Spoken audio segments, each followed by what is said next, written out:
Assalamualaikum warahmatullahi wabarakatuh. Nama saya Hudaifa dari Prodi Ilmu Hadis.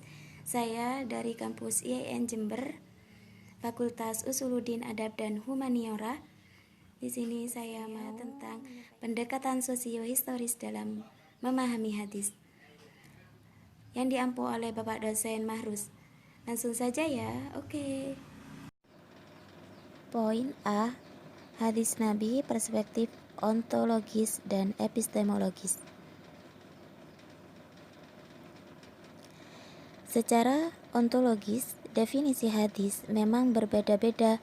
Sebagian ulama berkata bahwa hadis adalah segala sesuatu yang dinisbatkan kepada Nabi SAW, meliputi perkataan, perbuatan, atau ketetapan, termasuk sifat khuluqiyah yang berkaitan dengan akhlak Nabi dan khalqiyah yang berkaitan dengan fisik Nabi, baik sebelum bi'tsah diutusnya Nabi menjadi Rasul maupun sesudahnya. Definisi tersebut dianut oleh ulama ahli hadis. Mereka berangkat dari asumsi bahwa Nabi SAW adalah uswatun hasanah, sehingga semua yang datang dari beliau layak untuk dijadikan teladan hidup. Namun ulama usul fikih justru berkata lain. Tidak semua yang dinisbatkan kepada Nabi SAW dapat disebut sebagai hadis. Menurut mereka, yang disebut hadis atau sunnah adalah segala yang keluar dari Nabi selain Al-Quran, baik berupa ucapan, perbuatan, atau ketetapan, yang layak untuk dijadikan dalil untuk hukum syar'i.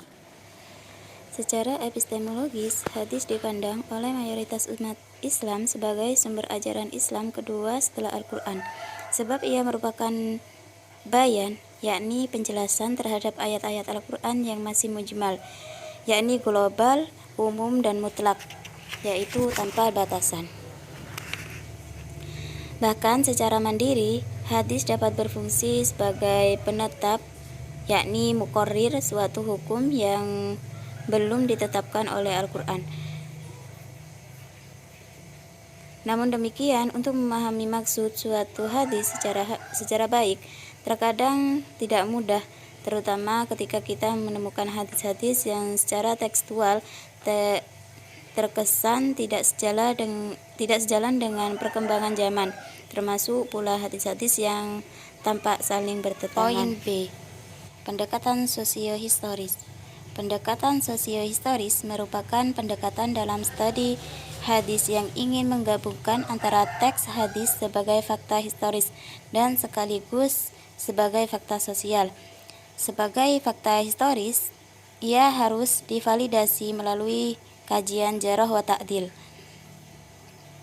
Dalam hadis juga merupakan fakta sosial yang pesan dari redaksinya sangat lekat dengan bagaimana situasi dan relasi antara individu dengan masyarakat dan bagaimana kultur dan tradisi yang mengitarinya.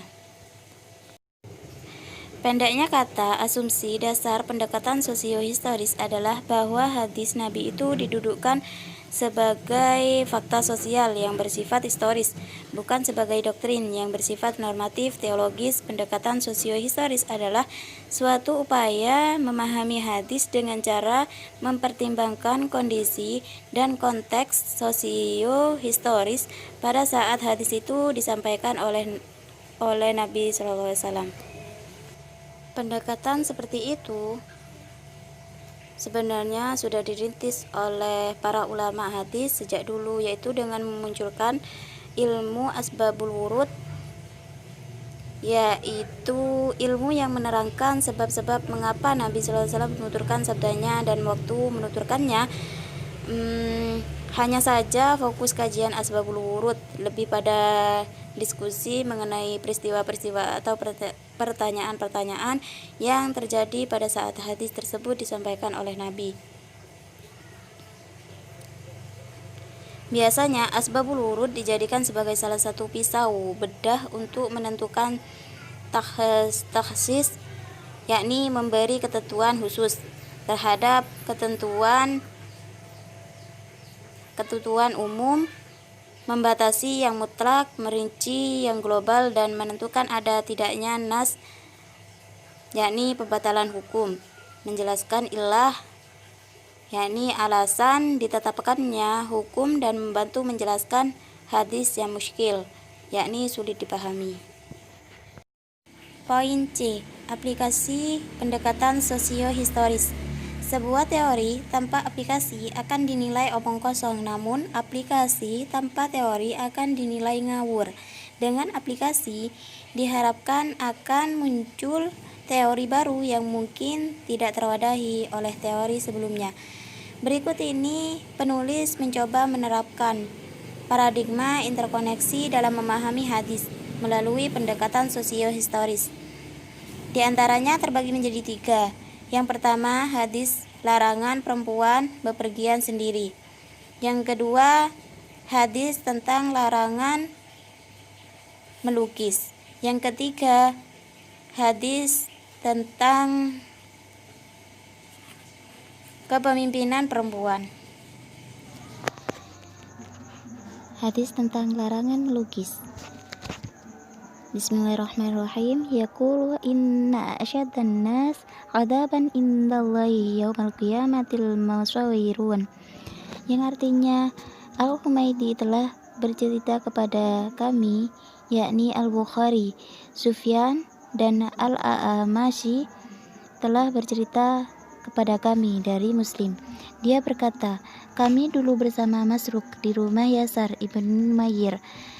Maka Masruk melihat di halaman depan rumah Yasar ada patung-patung, maka dia berkata, saya mendengar Abdullah berkata, saya mendengar Nabi SAW bersabda, sesungguhnya orang yang disiksa paling keras di sisi Allah adalah para pelukis, yakni riwayat Al-Bukhari dan Muslim.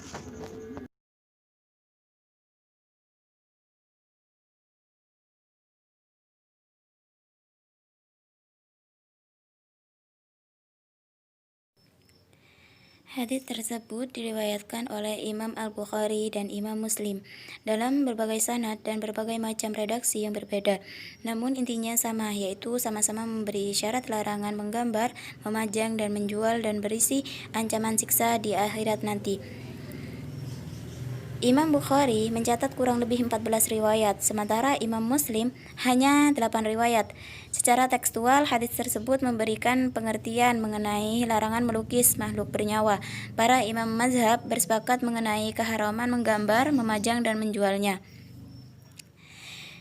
Kesimpulannya bisa dipahami karena banyaknya riwayat mengenai masalah menggambar tersebut, sebagaimana juga diriwayatkan dalam hadis yang lain, bahwa para pelukis pada hari kiamat kelak dituntut untuk memberikan nyawa kepada apa yang dilukisnya. Di dunia dan malaikat juga tidak masuk ke dalam rumah yang di dalamnya ada lukisannya. Hadis ini merupakan hadis sahih yang diriwayatkan oleh Imam Muslim lewat jalur Al-Jumaidi yang termaktub dalam karya monumental Imam Muhammad bin Ismail Abu Abdillah Al-Bukhari yang kita kenal dengan kitab Sahih Bukhari. Namun masih ada beberapa hadis yang menerangkan permasalahan siksaan bagi penggambar dengan sanad dan matan berbeda tapi memiliki maksud yang sama. Bahkan dalam hadis lain dikatakan bahwa orang yang suka menggambar sebuah lukisan yang bernyawa seperti manusia, hewan, dan lain-lain, kelak ia di hari kiamat akan dipaksa untuk memberikan nyawa kepada lukisan itu. Padahal yang semacam itu tidak mungkin dapat dilakukan oleh siapapun selain Allah SWT. Dalam sebuah keterangan dijelaskan bahwa melukis adalah profesi yang sangat buruk karena seorang berani meniru ciptaan Allah, padahal dia mustahil dalam melakukannya, dan manusia tidak akan mampu membuat sesuatu yang setara dengan ciptaan Allah, seperti binatang dan makhluk lainnya, baik besar maupun kecil. Hadis kepemimpinan perempuan, yang artinya Utsman bin Haytham telah menceritakan kepada kami. Auf telah menceritakan dari Hasan dari Abi Bakroh. Dia berkata, sungguh Allah SWT telah memberi manfaat kepadaku dengan sebuah kalimat yang telah aku dengar dari Rasulullah SAW pada waktu Perang Jamal.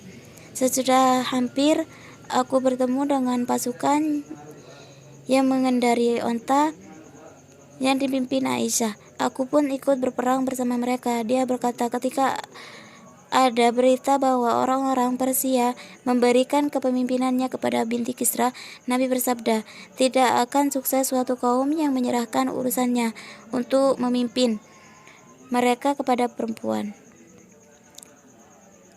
Riwayat Al-Bukhari. Hadis tersebut secara tekstual memberikan isyarat bahwa perempuan tidak berhak menjabat sebagai kepala negara, pemimpin masyarakat, termasuk hakim atau berbagai jabatan yang setingkat. Pendapat yang diikuti jumhur ulama karena menurut mereka berdasarkan hadis tersebut persyaratan khalifah yakni pemimpin antara lain harus laki-laki. Al-Khattabi sebagaimana diikuti Ibnu Hajar Al-Asqalani misalnya berpendapat perempuan tidak sah menjadi khalifah. Demikian pula Al-Syaukani dalam memahami hadis ini, beliau berpendapat bahwa perempuan tidak termasuk ahli dalam hal kepemimpinan, sehingga ia tidak boleh menjadi kepala negara. Namun persoalannya, ketika kita melihat dari asbabul wurudnya, ternyata hadis tersebut diucapkan Nabi sewaktu beliau mendengar laporan mengenai suksesi kepemimpinan perempuan di negara Persia pada tahun 9 Hijriah.